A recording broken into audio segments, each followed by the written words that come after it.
Оның тұрақты мекені жоқ. Бұл сөз есімі бүкіл әлемге танымал скрипкашы Марат Бисенғалиевке қатысы бар. Скрипкасын құшақтап жер жаһанды шарлайтын өнер иесі бірде Англияда, енді бірде Италияда, ал бүгін ол отанында. Ұшарымды жел біледі, қонарымды сай біледі деген Бисенғалиев қолы қалт етсе әуен емес, түрлі шынайы табиғаттың дыбыстарына құлақ түреді. Мне нравится.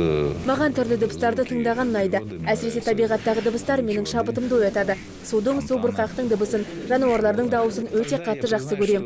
Сондай-ақ мен демалған кезде музыка тыңдаймын. Музыку не слушаю. Марат алдағы концертінің қарсаңында бош жатпай қаламыздағы үлкен дүкендердің бірінде бет-әлпетін жасырып скрипкада туындыларын ойнап көрмек.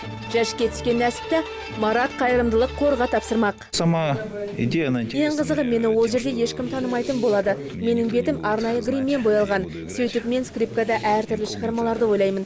Өткен кеткен кісілердің көзқарасын бет-перденің әр жағынан бақылайтын боламын. Атыма сөз келеді немесе беделім төмендейді деп қорықпаймын.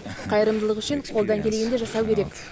Скрипкашы жүйткігенді жақсы көреді екен. Бос уақытымда көлікке мініп алып, жай жолмен құйындатамын деген жұлдыз анау-мынау емес, Формула 1-ді жаны сүйеді. Мне нравится.